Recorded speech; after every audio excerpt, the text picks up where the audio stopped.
Vamos a orar inicialmente y después iniciamos.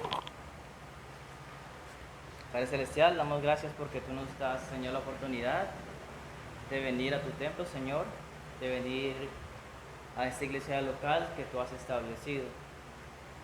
Sabemos que eres tú el que haces la obra, Señor, desde el inicio y estás a cargo, Señor, de estar en el proceso hasta que tú llegues nuevamente en tu segunda venida.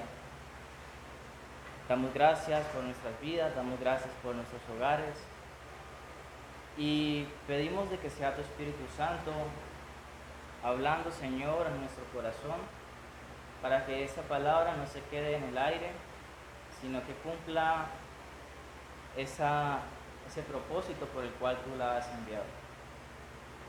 Te oramos en Cristo Jesús. Amén. Hechos capítulo 13. Y el capítulo 13, lo primero que nos dice es lo siguiente. Había entonces en la iglesia que estaba en Antioquía profetas y maestros. Bernabé, Simón el que se llamaba Níger, Lucio de Cirene, Manaén el que se había criado junto con Herodes el tetrarca y Saulo. Versículo 2. Ministrando estos al Señor y ayunando, dijo el Espíritu Santo: apartadme a Bernabé y a Saulo para la obra a la que los he llamado. Versículo 3. Entonces, habiendo ayunado y orado, les impusieron las manos y los despidieron. Esta porción de las Escrituras, desde el versículo 1 al versículo 3, Reina Valera, ¿cómo tiene título? Bernabé y Saulo comienza su primer viaje misionero.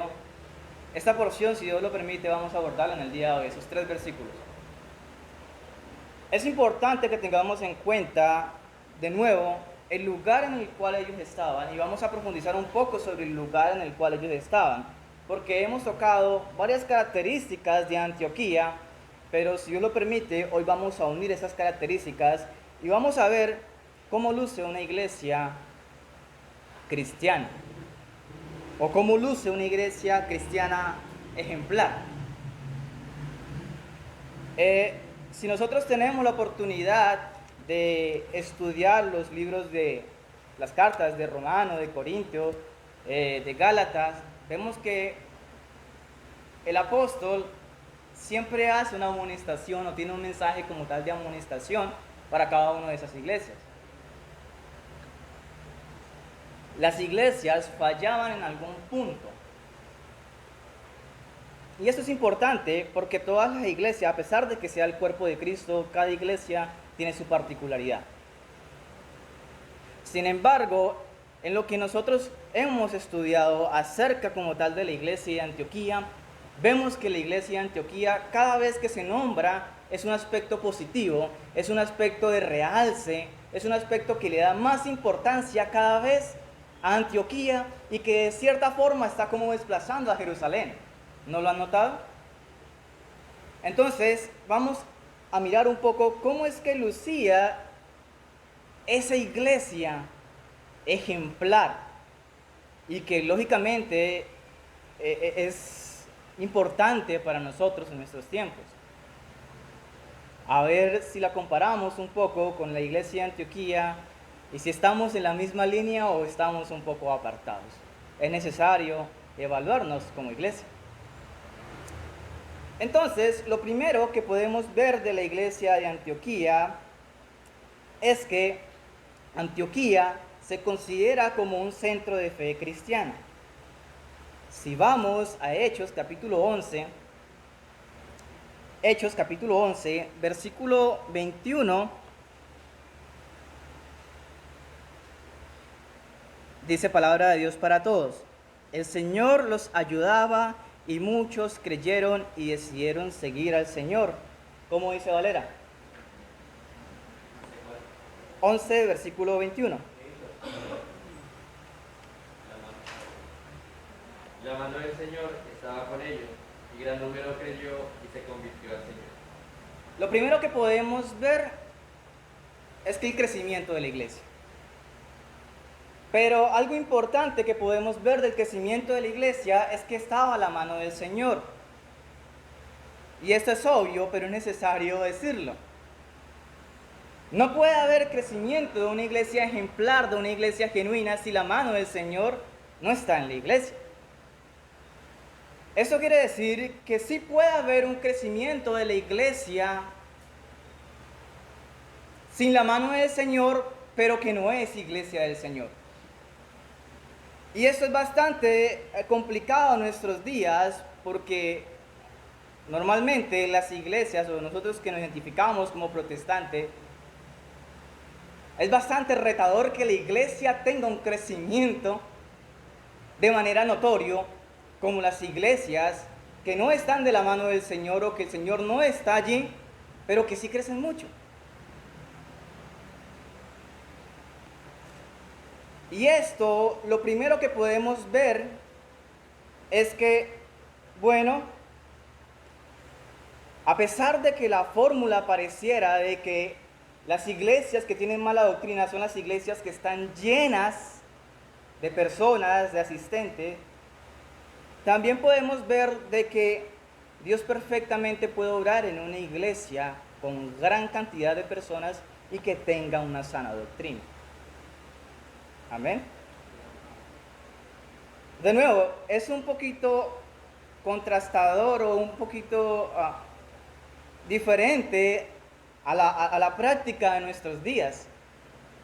Pero que sea diferente no quiere decir que no sea posible. Que sea diferente no quiere decir que nosotros estemos condenados a estar los cuatro de siempre. ¿Me hago entender? Que sea lo que hoy nosotros vemos, que estamos 10, 12, no sé cuántos habemos acá, no quiere decir que el Señor no pueda añadir a la iglesia otra cantidad similar, el doble o el triple. No quiere decir que el Señor obre medidamente en las congregaciones que se predique su palabra. No quiere decir que diga, si tú eres una iglesia de Cristo, entonces lo primero que debes hacer es tener pocos asistentes. No, no es así. O sea, lo ideal es que haya personas en la iglesia de Cristo. ¿Qué es lo que pasa? Que las personas no les gustan el Evangelio de Cristo y por eso corren a otros lugares.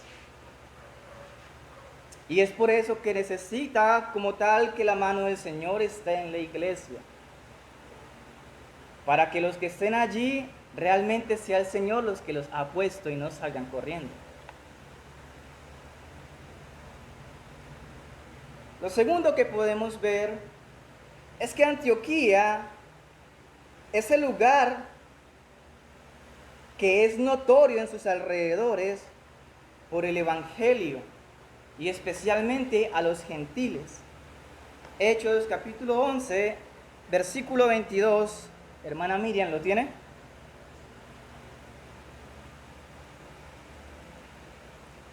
Capítulo 11, versículo 22.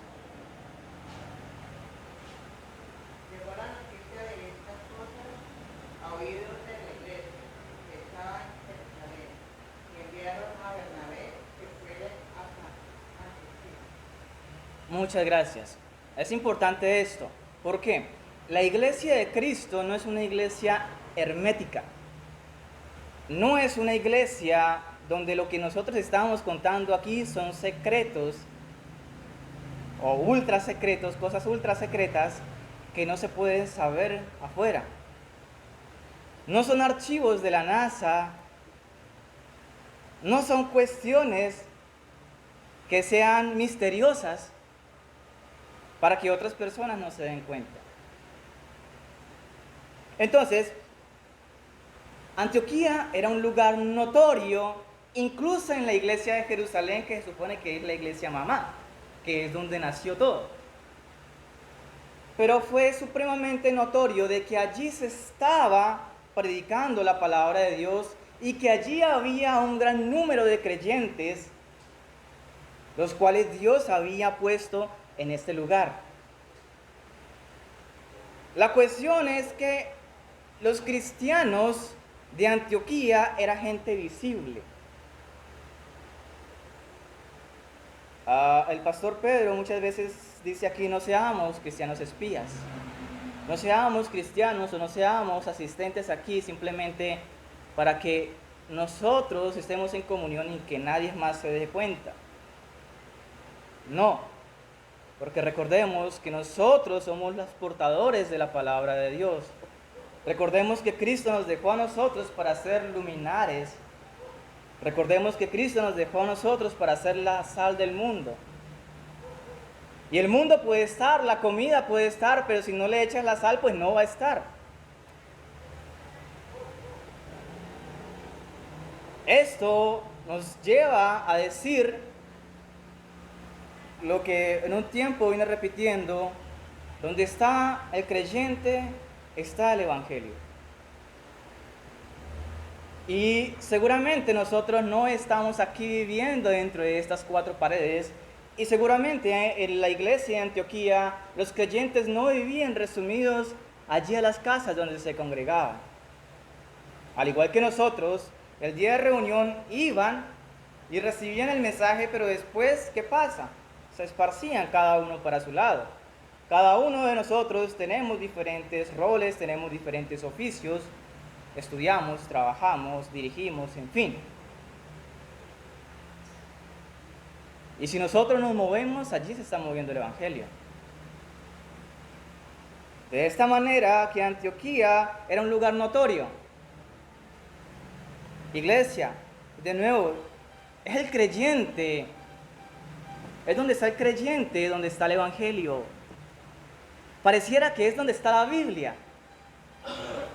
Supone cuántas copias de Biblia hay en todo el mundo, es el libro más vendido. Entonces, ¿por qué no está el evangelio en todos lados? No es donde está la Biblia, es donde está el creyente que testifica de la Biblia.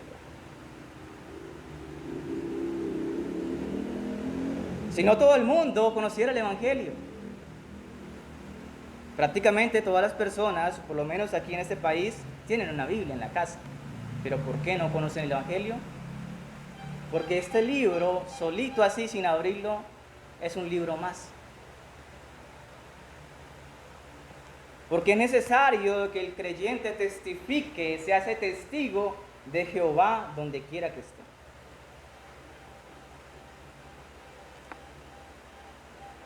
Otra cosa que podemos ver de Antioquía es que Antioquía es el ejemplo que los testigos de Jehová no son solo los líderes, sino los creyentes. ¿Cómo llega el evangelio a Antioquía, iglesia? Si nosotros vamos a Hechos, capítulo 11, versículo 25, versículo 19 y 20, está un poco antes, dice la palabra de Dios: después de que mataron a Esteban, los creyentes, ¿qué pasa? Se dispersaron tratando de escapar de la persecución. Algunos creyentes se fueron a lugares tan lejanos como Fenicia, Chipre y Antioquía. ¿Están hablando de apóstoles? ¿Está hablando de maestros? ¿Está hablando de profetas? ¿De quién está hablando? De creyentes. Está hablando de creyentes. ¿Y qué pasa? Llegaron a Antioquía, en esos lugares, y anunciaron la buena noticia de salvación, pero solamente entre los judíos. Sin embargo, algunos de estos creyentes, que eran de Chipre y de Cirene, cuando llegaron a Antioquía, empezaron ¿a qué? Mi versión dice, a anunciar también las buenas noticias del Señor Jesús a los que no eran judíos. Otra cosa que podemos ver, otra característica propia de la iglesia de Antioquía, una iglesia ejemplar, es que no solamente se limita a la predicación del púlpito, es que no solamente está pendiente de cómo agradar a Dios y de cómo influir en otras personas, estando simplemente en las cuatro paredes, sino que ellos van a otros lados a anunciar la palabra de Dios. Un creyente no puede ser una persona pasiva. ¿Por qué? Porque vemos de que la obra no es suya. Si fuera mía la obra, sería a mi criterio si yo predico o no predico. Sería a mi criterio si yo comparto o no comparto. Sería a mi criterio si yo enseño o no enseño. Pero como la obra no es mía, sino que la obra es Dios y el mover es del Espíritu Santo, esto hace necesariamente que el creyente predique, que el creyente cuente las virtudes de aquel que lo llamó de las tinieblas a su luz admirable. Es el creyente. Y póngale sentido a eso, póngale lógica. Los pastores numéricamente están al igual que los creyentes. ¿Cuántos pastores tienen una congregación? ¿Cuántos líderes tienen una congregación? ¿Son los mismos o es la misma cantidad, es directamente proporcional la cantidad de pastores que hay en una congregación a la cantidad de miembros o de creyentes? Pues no. Aquí vemos, ¿nosotros cuántos somos? En fin, ha llegado nuevos, 19, 20, 25, 25 por todos. No sé mucho, eran como 18, hemos crecido. Hay 25 asistentes, 25 miembros como tal de la puerta estrecha, pero ¿cuántos pastores hay? Hay 2 pastores. ¿Eso quiere decir entonces que 2 pastores son suficientes para hacer la labor de 25? O sea, véalo desde ese punto, no es suficiente. Ellos tienen una labor y los creyentes tienen esa labor también. Es por eso que cuando se habla como tal de la evangelización, lo primero que se mira son los creyentes, no los pastores, por la cuestión numérica. Porque 2 pastores no pueden influir lo mismo que 25 creyentes.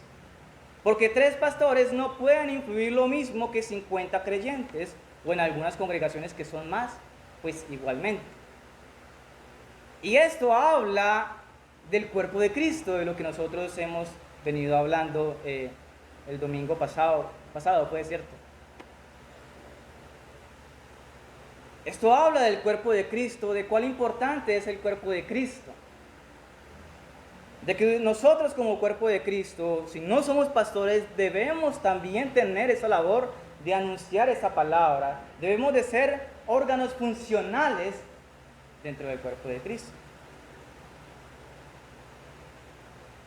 Por eso, cuando se habla de evangelizar o cuando se habla de que la palabra llegó a otro lugar, usualmente no es por boca de pastor, sino por boca de un hermano creyente o de un creyente que simplemente encontró a alguien en el camino y le dijo: oiga, ¿sí sabe lo que pasó hace más de 2000 años? Y comienza la evangelización. ¿Qué es lo que pasa después? Ya ha influenciado 2, 3, 4 y entonces llaman a Bernabé, llaman a un anciano y le dicen: oiga, aquí hay varios creyentes, pongamos una iglesia local acá. Normalmente es así. No es que el pastor desesperadamente esté buscando por allá ovejas.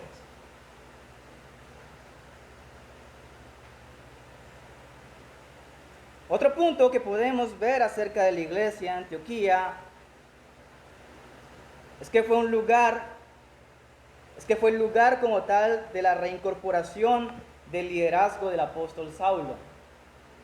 Un lugar donde le daba oportunidades, no solamente, vemos que eso no es una iglesia tacaña o una iglesia en sí misma, sino que una iglesia que se preocupa es por el crecimiento de la palabra de Dios.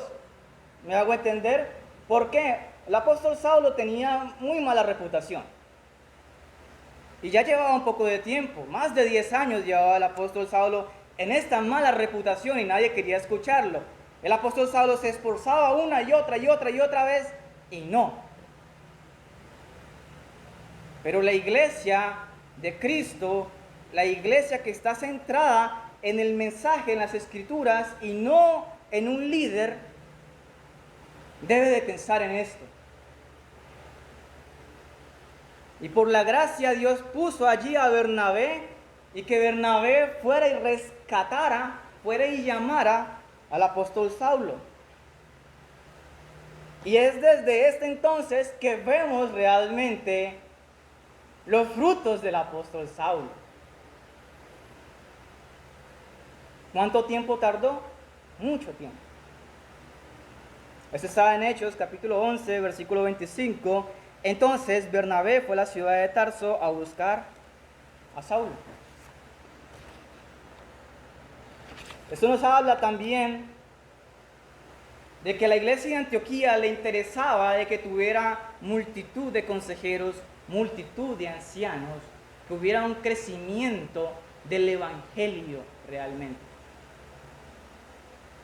No que una persona simplemente tuviera los hilos de toda la congregación.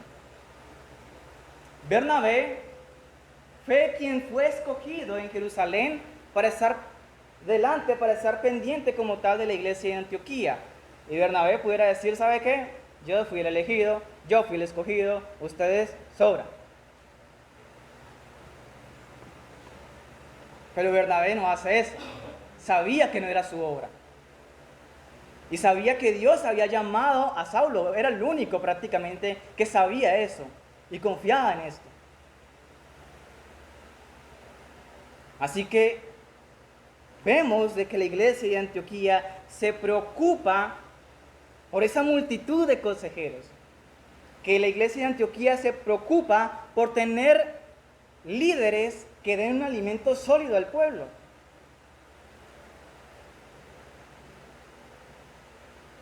Y todo esto quiero que nosotros comencemos a comparar en la iglesia local si estamos haciéndola así o no estamos haciéndola así.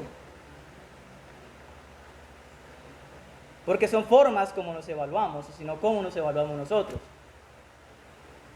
Un líder no puede evaluarnos a nosotros como iglesia. La palabra nos da instrucciones para mirar qué tan saludable está la iglesia.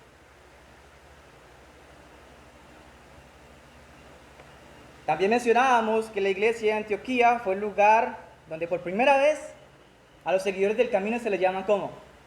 Cristianos. Y esto ya causa una identidad propia dentro de la iglesia. Esto está Hechos capítulo 11, versículo 26. ¿Lo tiene, pastor? ¿Qué dice? Y se congregaron allí todo un año con la iglesia y enseñaron a mucha gente. Y a los discípulos se les llamó cristianos por primera vez en Antioquía. En Antioquía. Y hoy en día nosotros ¿cómo nos identificamos? Cristianos. Seguidores de Cristo. ¿Dónde nació esa palabra? ¿Quién la inventó? Fue aquí en Antioquía. Pero no fue que se la inventaron así por así. No se sabe en realidad si es que era una forma de burla para con esas personas o si ellos mismos se colocaron cristianos. Lo que sí se sabe era que esto fue una identificación propia para ellos y la recibieron bien. Somos cristianos con orgullo. ¿Seguimos a Cristo? Claro que sí. ¿Notan la diferencia aquí? No me llamen cristiano, yo no quiero que alguien sepa que soy cristiano. No, somos cristianos. No somos gentes espías, creyentes espías. Somos cristianos aquí y donde sea que nosotros estemos. Y es interesante porque ¿qué implica ser cristiano? ¿De qué venían ellos?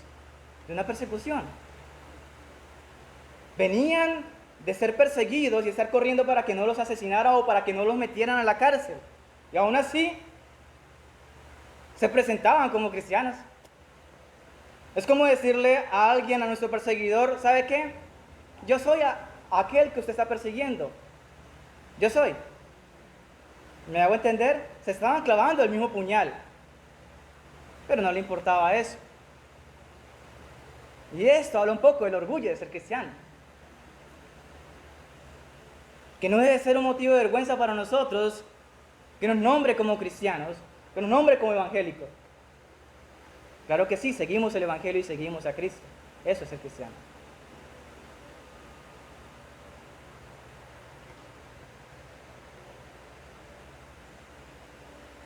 Otro aspecto que podemos ver es que la iglesia de Antioquía es la que envía apoyo a la iglesia de Judea, o específicamente a la iglesia de Jerusalén, en ese tiempo de hambruna.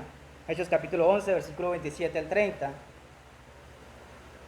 Dice la palabra de Dios, permítame leer. Por ese tiempo algunos profetas de Jerusalén fueron enviados a Antioquía. Uno de esos profetas era Agabo y dijo por medio del Espíritu Santo: vendrá al mundo tiempos muy malos y habrá gran escasez de alimento.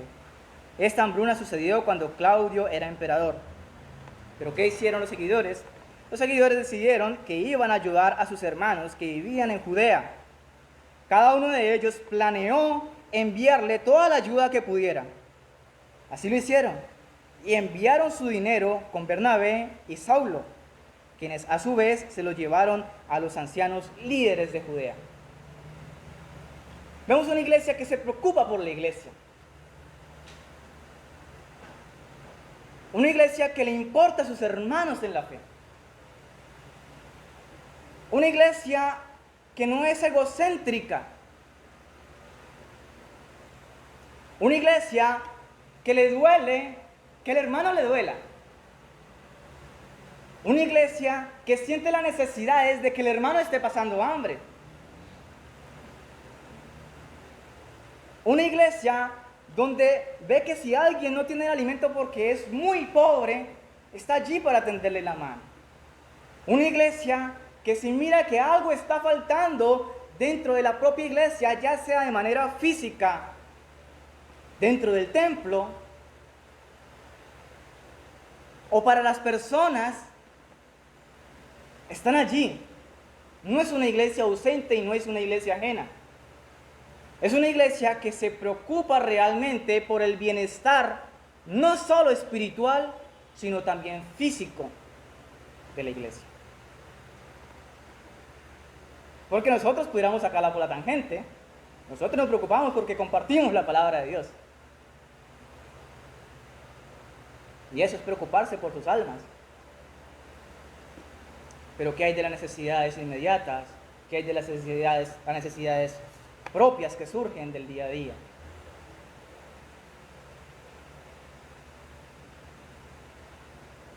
¿Dónde está la iglesia? ¿Es labor o no es labor de la iglesia? O si no, ¿de quién es labor? Y eso es interesante porque nosotros vemos que desde el inicio de que Dios fundó la iglesia, ha puesto como tal a los propios creyentes para que estén a cargo de la iglesia. Nosotros no recibimos ni debemos recibir dinero de ninguna entidad pública, ni de ningún tercero. Nosotros no hacemos rifas fuera de la iglesia para sustentar cosas propias de la congregación. No hacemos rifas para comprar un ventilador con los de afuera. Nosotros no pedimos ayuda a entidades de afuera para que vengan e intervengan y nos den un par de sillas acá. No hacemos convenios políticos para que mejore la iluminación en este lugar. ¿Me hago entender? Es la iglesia. Y es tan así que no solamente vemos que se estaban preocupando por la iglesia local, sino por el cuerpo de Cristo, porque ellos eran la iglesia de Antioquía y lógicamente que tenía sus necesidades, pero ellos suplían las necesidades propias locales.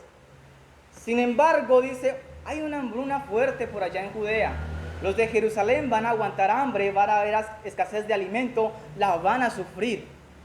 Y pueden decir, nosotros somos una iglesia aparte, ellos son una iglesia aparte, que se desenvuelva, ellos verán. Pero ¿qué es lo que hacen?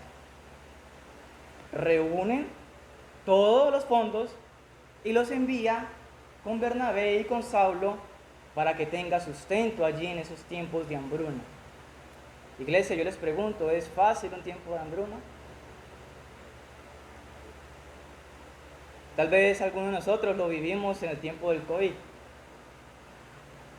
donde era bastante fuerte. Gracias a Dios estamos aquí, no nos morimos de hambre, pero unas personas pasaron hambre, que eran las que sí. Pasaron hambre y fea. Pero entonces, si esas personas son creyentes, ¿dónde está la iglesia?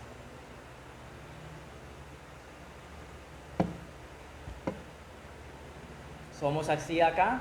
Recuerde que estamos comparando la iglesia de Antioquía, una iglesia ejemplar.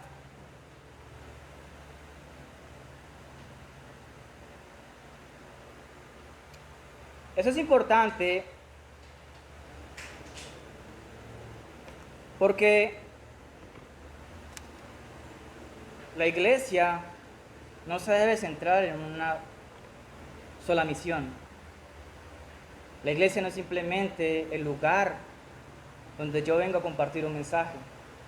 La iglesia es mucho más y muchas veces no la dimensionamos así. La iglesia no es el lugar donde yo vengo los jueves y los domingos y ya, me desentiendo. Otro punto importante aquí que nos menciona la iglesia de Antioquía es que Antioquía tiene esa preeminencia de ser el epicentro de las misiones. Un epicentro de misiones. Y esto ya lo podemos ver ahorita en el capítulo 13. Del versículo 1 al 3 podemos ver de que Dios nombra como tal a algunos y que los manda como tal a misiones. Y esto es importante porque la iglesia debe preparar varones fieles al mensaje de Dios, con una conducta intachable, que estén llenos del Espíritu, para que estos varones a su vez vayan a otros lugares. Ahí se desprende como tal esa naturalidad propia de ser egocéntrico y solamente preocuparnos por la iglesia local. Labor de los ancianos es preparar a otros para que vayan, no para que se queden. Labor de los ancianos es preparar a su comunidad, a los creyentes, para que este mensaje sea esparcido, para que este creyente que esté preparado vaya a otros lugares y comience a administrar en otros lugares. Y que a su vez este creyente que está en otros lugares, que comience a madurar en la fe y comience a preparar a otros creyentes para que vayan a otros lugares. Si no es así, entonces tenemos una iglesia que solamente está centrada en su propia denominación y no en las Escrituras, y no le interesa la gran comisión. La palabra de Dios nos dice de que nosotros debemos como tal de ir a todas las naciones, anunciando el Evangelio, anunciando el nombre de Cristo. Y es por eso que gracias a Dios tenemos hoy en día una iglesia local acá. Si no, supóngase de nuevo, estaba en Jerusalén, se hubiera enfrascado en Jerusalén, y solamente en Jerusalén hubiera existido el cristianismo. Y si por alguna casualidad hubiera llegado en Colombia, llegó a Cartagena, pues entonces solamente en Cartagena se hubiera cristianos, y por acá no. Y si por alguna casualidad hubiera llegado a Neiva, entonces estuviera, no sé, en el barrio La Orquídea, en cualquier barrio donde esté una congregación cristiana, pero acá entonces no hubiera cristianismo. Pero adivinen cómo han salido todos esos líderes. Porque un líder se preocupa por preparar a otro para que vaya. Y gracias a Dios tenemos 2 líderes. Así que es función de los líderes preparar a otros para que vayan a otro lado. ¿Estamos a la altura de la iglesia de Antioquía? Mira que la vara se pone bastante alta cuando nos comparamos a la iglesia de Antioquía. pero es necesario. Es necesario, iglesia.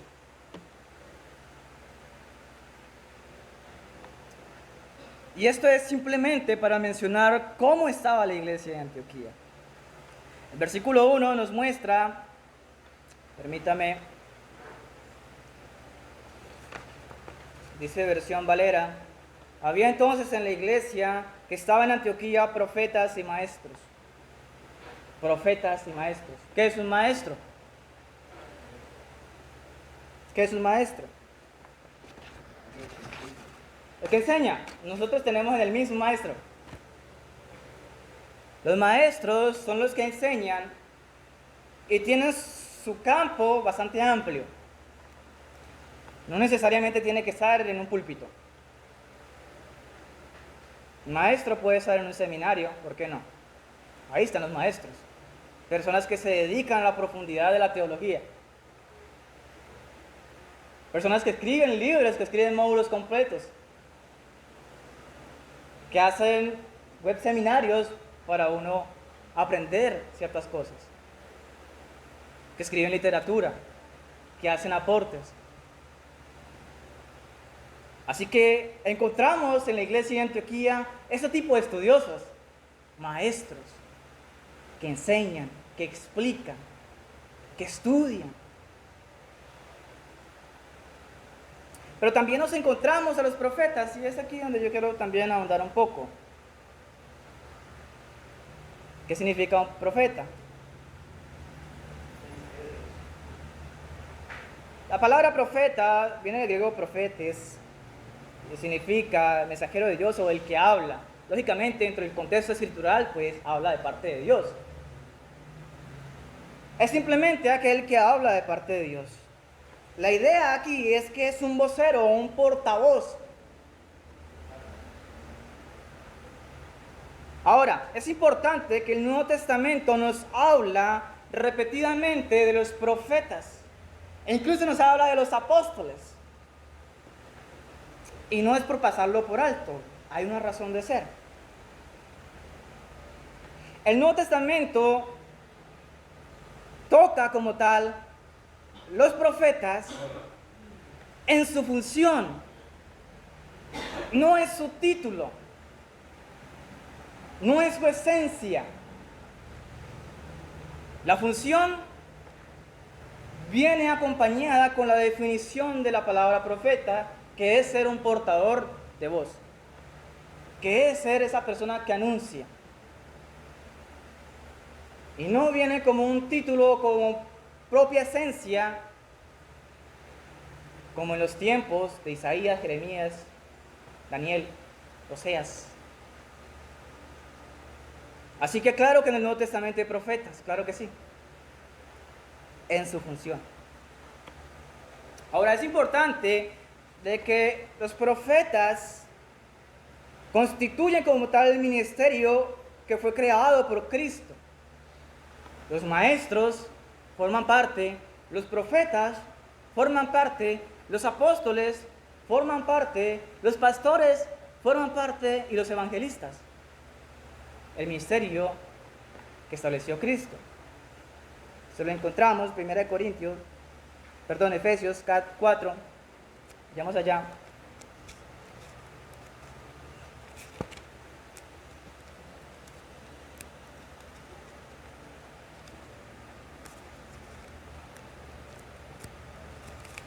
Efesios capítulo 4, versículo del 9 al 14, Jordan, ayúdame. Efesios 4:9. Y eso de que subió, ¿qué es? Sino que también había descendido primero a las partes más bajas de la tierra. El que descendió es el mismo que también subió por encima de todos los cielos para llenarlo todo. Y él mismo constituyó a unos apóstoles, a otros profetas, a otros evangelistas, a otros pastores y maestros, a fin de perfeccionar a los santos para la obra del ministerio, para la edificación del cuerpo de Cristo, hasta que todos lleguemos a la unidad de la fe y del conocimiento del Hijo de Dios, a un varón perfecto, a la medida de la estatura de la plenitud de Cristo, para que ya no seamos niños fluctuantes, llevados por doquiera de todo viento de doctrina, por estratagema de hombres que para engañar emplean con astucia las artimañas del error. Muchas gracias. Aquí lo que podemos ver el ministerio creado por Cristo, ¿no? ¿Qué es lo que subió? ¿O qué es lo que bajó si no es lo mismo que subió? ¿O qué es lo que subió si no es lo mismo que bajó? Pues Cristo. Cristo constituye como tal este ministerio. Y quiero subrayar aquí la palabra constituye. Constituye.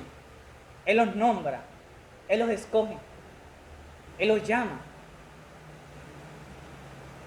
No hay tal cosa como un autodenombrado profeta. No hay tal cosa como un autodenombrado pastor. No hay tal cosa como un autodenombrado evangelista. No lo hay. Cristo constituye como tal cada uno de sus ministerios para una labor en específica. Porque de nuevo, es parte del cuerpo de Cristo y operan todos conjuntamente y son necesarios.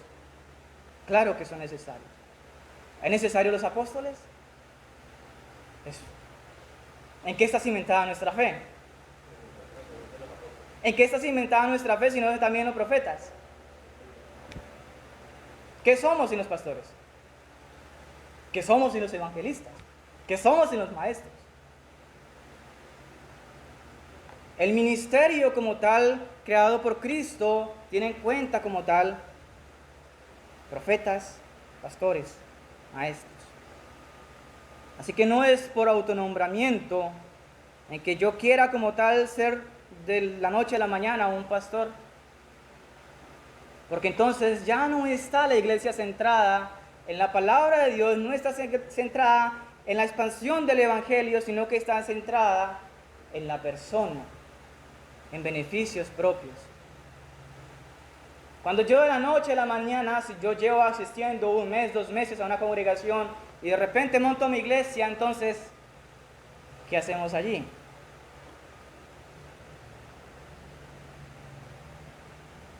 ¿Creen que sea un nombramiento de Dios?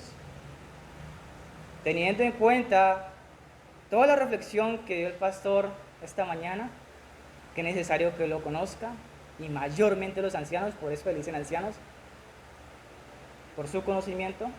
¿Creen que en 2 o 3 meses alguien va a decir yo soy un pastor?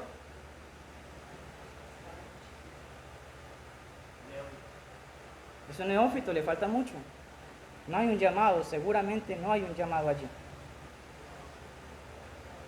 Y algo que está hoy en día causando más revuelo es que no simplemente se conforma con la labor de pastor, sino que se autodenominan profetas y apóstoles. ¿Por qué? Están más alto. Están más alto. Es por eso que hoy en día, de cierta forma, hay una escasez de pastores, pero hay una gran oferta de apóstoles y profetas. Y no les entra eso como en revuelo en la mente. ¿Qué querrán ellos? ¿Por qué quieren ellos ser apóstoles? ¿Por qué quieren ser profetas? Muy seguramente no es por el servicio, muy seguramente no es porque ellos estén dispuestos a ser perseguidos como los apóstoles y los profetas. Muy seguramente no es por eso. Es porque en su estatus quieren tener una mayor posición. Y es porque quieren que simplemente esa iglesia tenga los ojos, no en Cristo, sino en los ojos del apóstol o del profeta.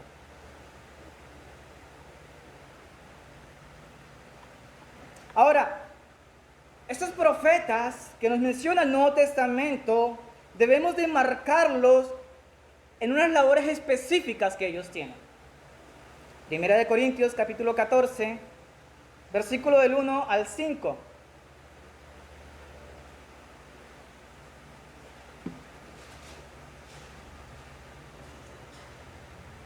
Estefanía. Primera de Corintios, capítulo 14, Versículo del 1 al 5, pausado, fuerte, Seguid el amor, fuerte. el amor y procurar los dones espirituales, pero sobre todo que profeticéis, porque el que habla lenguas no habla a los hombres sino a Dios, porque nadie le entiende, aunque por el Espíritu habla misterios.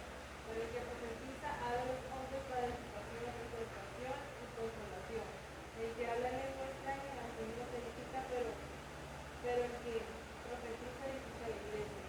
Así que quisiera que todos vosotros hablaseis en lenguas, pero más que profetizaseis, porque mayor es el que profetiza que el que habla en lenguas, a no ser que las interprete para que la iglesia reciba edificación. 1 Corintios 14, versículo 5. Gracias. Pero es interesante porque aquí nos dice, y aquí es donde se pega, mayor es el que profetiza que el que habla en lengua.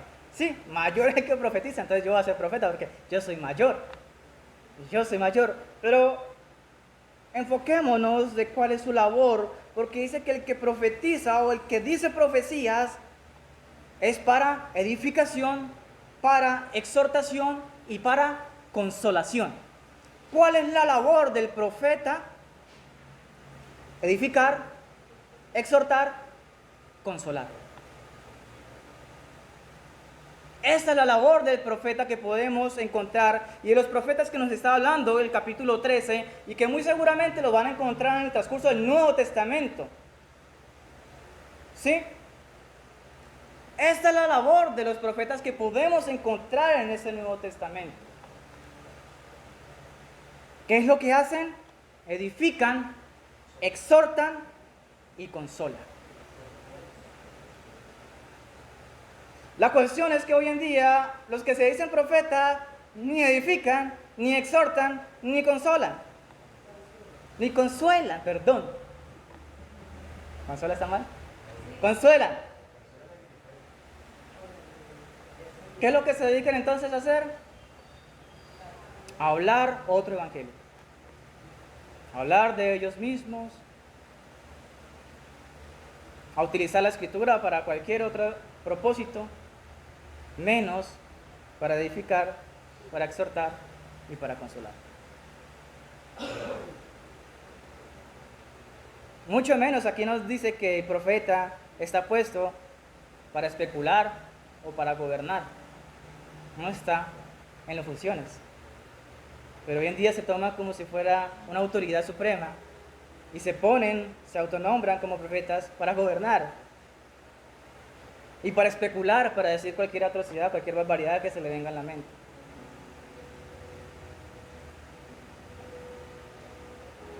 A diferencia de los profetas del Antiguo Testamento, estos profetas del Antiguo Testamento, ellos ayudaban a la composición de la palabra de Dios. Por eso es que podemos decir que nosotros estamos cimentados en unas bases que son apostólicas y proféticas. ¿Somos apostólicos y somos proféticos? Claro que sí, es nuestras bases. Pero no de una nueva profecía, sino de los profetas que ya hablaron la palabra de Dios, profetas que parten desde el mismo Abraham, Moisés, que podemos ver en los profetas mayores, Isaías, Jeremías, Daniel, Oseas, Amós, Abdías. ¿Qué haría de nosotros, qué seríamos de nosotros si no tuviéramos esos profetas? ¿Estamos cimentados en los profetas? Claro que sí, sino ¿qué sería la palabra de Dios? Y estamos cimentados en los apóstoles, porque si no, ¿qué serían las cartas de Pablo? ¿Qué sería de Pedro? ¿Qué sería de Juan? ¿Qué sería de Mateo? ¿Me hago entender? Somos apostólicos y somos proféticos en ese sentido de que ya se ha cerrado el canon de las Escrituras y todo ha quedado escrito.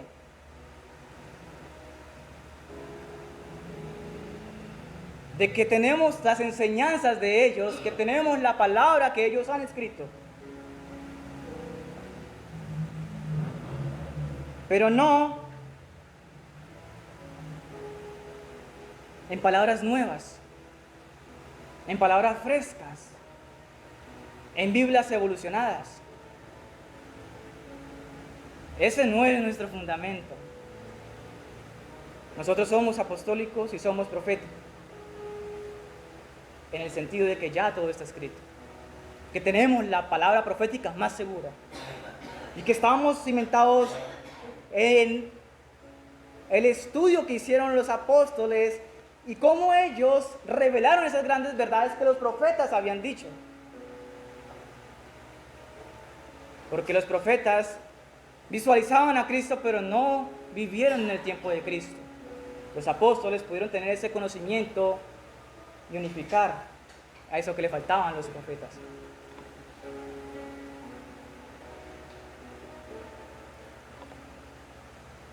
Antes, en el Antiguo Testamento, los profetas daban fechas de eventos y anticipaban información acerca de Cristo. Información precisa acerca de Cristo. Yo sé que nosotros hemos leído Isaías 53. Acontecimientos bien narrados acerca de Cristo. Pero ahora tenemos la palabra completa. Por eso es que en Apocalipsis, capítulo 22, versículos 18 y 19, da una advertencia. Le dice, no escriban más, no le quiten, no le pongan, porque ya está cerrado.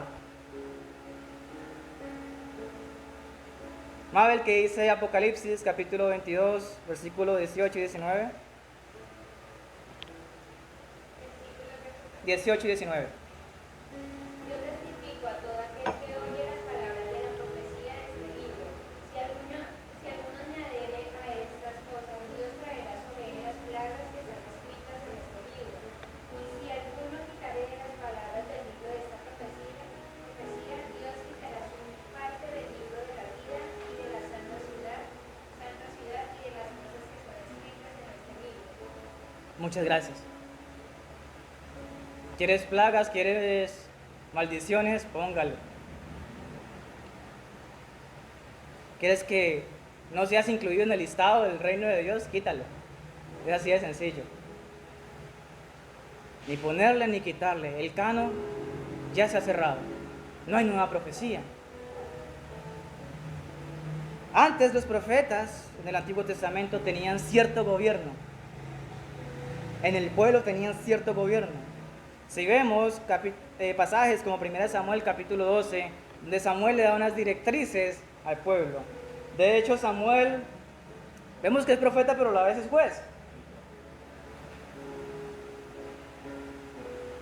Pero hoy en día, o en el tiempo del Nuevo Testamento, mejor, lo que podemos ver son servidores que anuncian la palabra de Dios. Son servidores, no líderes. Con esa imposición de gobierno. Tenemos, por ejemplo, al profeta Agabo que vimos en Hechos capítulo 11, versículo 27. Ya desde Hechos capítulo 11 podemos ver de que comienzan a aparecer los profetas. El capítulo 13 vuelve y se nombra a los profetas. Y continuaremos hablando acerca de los profetas, pero recuerde, en el sentido de su función, en el sentido de ser portadores de la palabra de Dios, no en el título de profeta, como sí fue en el Antiguo Testamento. Después de que se cierra como tal el canon de las Escrituras, no se hallan historias en el primer siglo, en el segundo siglo, pues, de nuevos apóstoles o nuevos profetas. Después de que se cierra el canon de las Escrituras,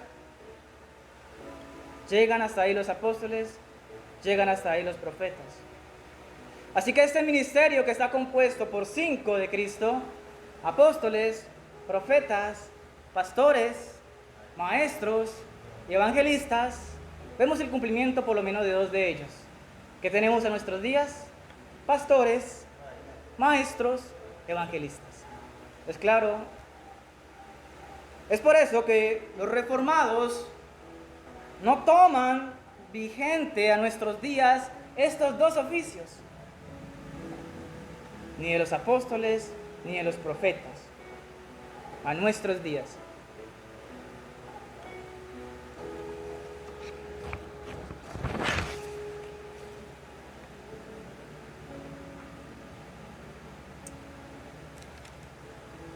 ¿Qué más nos dice la palabra de Dios? Yo quería enfatizar en estos puntos porque es necesario para nosotros poder tener claridad en el transcurso del libro de Hechos y seguramente de otros pasajes de las Escrituras. Estos apóstoles y creyentes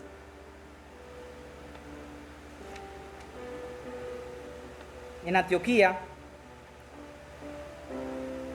estaban administrando como tal esa iglesia, y aquí nos da también el listado de algunos de ellos: Bernabé, Simón también llamado el Negro, Lucio de la ciudad de Cirene, Manaén, que se había criado con Herodes el gobernante, y Saulo. El versículo 2 nos muestra como tal la elección del Espíritu Santo para esta misión. Un día, mientras ayunaban y oraban al Señor, el Espíritu Santo dijo: aparten a Bernabé y a Saulo para que hagan el trabajo para el cual los he llamado. Entonces ellos ayunaron, oraron y pusieron las manos a Bernabé y Saulo, y luego se despidieron. Esta parte la vamos a profundizar, si Dios lo permite, el jueves. Vamos a hablar un poco de ese viaje misionero de Bernabé y de Saulo, el primer viaje misionero grande. Recordemos que ellos ya habían visitado otros lugares. Recordemos que Felipe ya había visitado otros lugares en Samaria. Recordemos que Pedro ya había hecho una visita también. Pero se toma como el primer viaje misionero porque es un viaje grande. Así que, iglesia, ¿cómo luce una iglesia ejemplar al estilo de Antioquía? Porque es el tema central de esta prédica. ¿Cómo es que luce una iglesia ejemplar a estilo de Antioquía? Una iglesia ejemplar al estilo de Antioquía luce donde los testigos de Jehová no son solamente los líderes, sino los creyentes. Una iglesia ejemplar al estilo de Antioquía luce en cuando una iglesia se apoya mutuamente, incluso con otras iglesias que son hermanas. Una iglesia ejemplar al estilo de Antioquía es cuando en la iglesia local se puede evidenciar o se puede ver como un centro para las misiones o las operaciones del evangelio para que salgan de esas cuatro paredes. Una iglesia ejemplar al estilo de Antioquía es cuando hay una pluralidad de ancianos en la congregación. Una iglesia ejemplar al estilo de Antioquía es cuando el evangelio como tal es el centro y no los líderes. Una iglesia ejemplar al estilo de Antioquía es cuando los ancianos están dedicados al ministerio de la palabra y a la oración. ¿Qué es lo que estaban haciendo estos 5 varones? Ministrando y estaban ayunando. ¿De qué se compone el ayuno? De oración. Pero lo más importante que he venido resaltando en el transcurso de este libro, el libro de los Hechos del Espíritu Santo, es que en el versículo 2 dice que el Espíritu Santo estaba allí y dijo: aparten a Bernabé y a Saulo. Una iglesia sin el Espíritu Santo simplemente no es una iglesia de Cristo. ¿Cómo inicia todo el libro de Hechos? ¿Cómo inicia la iglesia primitiva o la iglesia en el libro de Hechos del primer siglo? Con el Espíritu Santo descendiendo, con el Espíritu Santo obrando, con el Espíritu Santo haciendo de que no se sientan conformes en Jerusalén, sino que salgan. Con el Espíritu Santo haciendo de que haya persecución para que lleguen a otras naciones. Con el Espíritu Santo sanando enfermedades. Con el Espíritu Santo diciéndole que esta enemistad que tenía con los gentiles ya había pasado y que ahorita se podían incorporar al cuerpo de Cristo. Con el Espíritu Santo obrando todo tiempo. Con el Espíritu Santo siendo el autor para las misiones. Con el Espíritu Santo añadiendo a la iglesia cada uno de aquellos que debían de ser salvos. ¿Quién hace eso? El Espíritu Santo.